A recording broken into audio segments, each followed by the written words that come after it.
Nobel prize को दुनिया के सबसे प्रेस्टिजियस अवार्ड्स में से एक माना जाता है, लेकिन क्या आपको पता है कि इंडिया में सबसे पहले नोबेल प्राइज किस भारतीय को मिला था और कौन सी फील्ड में मिला था? चलिए मैं आपको बताता हूं। फिजिक्स फील्ड में सबसे पहले यह प्राइज डॉक्टर सीवी रमन को दिया गया था। लिटरेचर फील्ड में रविंद्रनाथ टैगोर को दिया गया था। इसी तरह से इकोनॉमिक फील्ड में डॉक्टर अमर्त्य सेन को दिया गया था।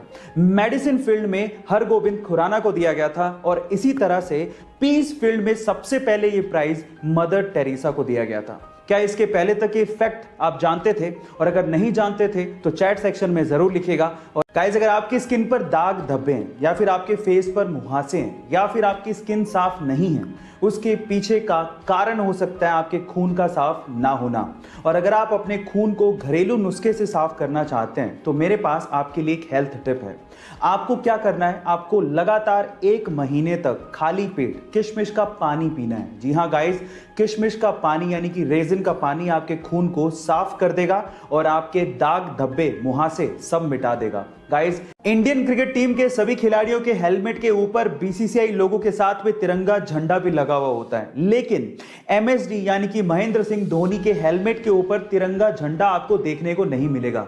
क्या इसके पीछे का रीजन आप जानते हैं? चलिए मैं आपको बताता हूं। एमएसडी बल्लेबाज के साथ साथ विकेट कीपर भी हैं और विकेट कीपर को कभी कभी विकेट कीपिंग करते टाइम हेलमेट को जमीन पर रखना पड़ता है। और आपकी जानकारी के लिए मैं आपको बता दूं कि राष्ट्रीय ध्वज संहिता के अनुसार तिरंगे झंडे को जमीन पर रखना अपमान कहलाता है और हमारे तिरंगे झंडे का अपमान ना हो, इसी वजह से महेंद्र सिंह धोनी ने अपने हेलमेट पे तिरंगे झंडे को लगाना बंद कर दिया। गाइस, क्या इसके पहले तक इफेक्ट आप जानते थे? और अगर नहीं जानते थे तो चैट सेक्शन में जरूर लिखिएगा। और आज की सुपर फास्ट लाइफ में टाइम की बहुत कीमत है, लेकिन जब यही टाइम ट्रैफिक जैम में खराब होता है तो सच बता रहा हूं, बुरा भी बहुत लगता है। लेकिन अब इसी प्रॉब्लम से निजात दिलाने के लिए आगे एक नई टेक्नोलॉजी जिसका नाम है हाइपर लूप टेक्नोलॉजी, जिसमें हम लोग स्टील के वैक्यूम ट्यूब्स में कैप्सूल जैसे छोटे छोटे पोर्ट्स में 1200 किलोमीटर पर आवर की रफ्तार से एक जगह से दूसरी जगह ट्रैवल कर पाएंगे। यार, इमेजिन करते ही साईफाई मूवी जैसा फील आने लगता है, लेकिन ये सच भी है। इंडिया में तो मुंबई से पुणे तक इसका काम भी शुरू हो चुका है। जहां पहले मुंबई से पुणे में जाने में 3 घंटे का टाइम लगता था, इसके बनने के बाद मात्र 30 मिनट लगेंगे। अब दुनिया बदलने वाली है, तैयार हो जाओ सुपर फास्ट भागने के लिए। एक बार बहुत सारे मेंढक जंगल से जा रहे थे। अचानक से 2 मेंढक पैर फिसलने की वजह से दलदल वाले खड्डे में फंस गए। अब वो बाहर निकलने की कोशिश कर रहे थे लेकिन निकल ही नहीं पा रहे थे। इतने में बाकी मेंढकों ने कहना शुरू किया कि इस खड्डे से बाहर निकलना मुश्किल ही नहीं नामुमकिन है। यह सुनकर तो एक मेंढक हिम्मत ही हार गया और दलदल में फंसकर उसने अपनी जान गंवा दी। लेकिन दूसरे मेंढक ने हिम्मत नहीं हारी, वो कोशिश करता रहा और फाइनली उस खड्डे से बाहर निकल गया।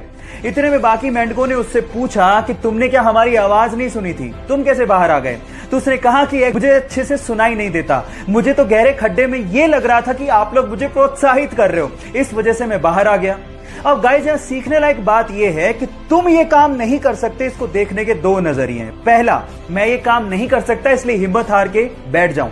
लेकिन दूसरा, ऐसा क्या काम है जो मैं नहीं कर सकता? नजरिया बदलिए, जिंदगी अपने आप बदल जाएगी। जहां एक और कोरोना वायरस पूरी दुनिया के 32 से ज्यादा देशों में अपने पैर पसार चुका है, वहीं पूरी दुनिया के शीर्ष नेताओं से लेके शाही परिवार तक हमारी भारतीय संस्कृति को फॉलो कर रहे हैं। वो हैंडशेक की बजाय नमस्ते कर रहे हैं। पूरी दुनिया में भारतीय संस्कृति की तारीफ हो रही है। इसमें अमेरिका के राष्ट्रपति, फ्रांस के राष्ट्रपति, इजराइल के प्रधानमंत्री, जर्मनी के चांसलर से लेके ब्रिटेन का शाही परिवार शामिल है। और सबका यही कहना है कि अगर हमें कोरोना वायरस से जंग जीतनी है तो इसमें भारत का नमस्ते एक बहुत बड़ा हथियार साबित हो सकता है। हमें गर्व है अपने भारतीय होने पर और भारतीय संस्कृति पर, तो इसीलिए कोरोना नमस्ते। कोरोना वायरस जैसे जैसे दुनिया में अपने पैर पसार रहा है, लोगों में उसका डर भी बढ़ रहा है और कुछ लोग इस डर का फायदा भी उठा रहे हैं। जैसे कि सैनिटाइजर्स अपनी कीमत से डबल कीमत में बेचे जा रहे हैं, मास्क कालाबाजारी हो रही है और बहुत सारा जरूरत का सामान महंगे दामों में बेचा जा रहा है। जहां एक और ये लोग फायदा उठा रहे हैं, वहां कुछ लोग आपकी मदद भी कर रहे हैं, जैसे कि वेदांतु लर्निंग ऐप। गाइस, पढ़ना जरूरी है, बाहर जा नहीं सकते, तो इसका पूरा ध्यान वेदांतु ने रखा है। वेदांतु ने क्लास 1 से लेके क्लास 12 तक अपने सारे लेक्चर्स और live sessions free of cost कर दिए हैं। बहुत बड़ी बात है। अब पढ़ाई का डर नहीं, वेदांतु लर्निंग ऐप कर लिया है मैंने डाउनलोड, अब कोई फिक्र नहीं।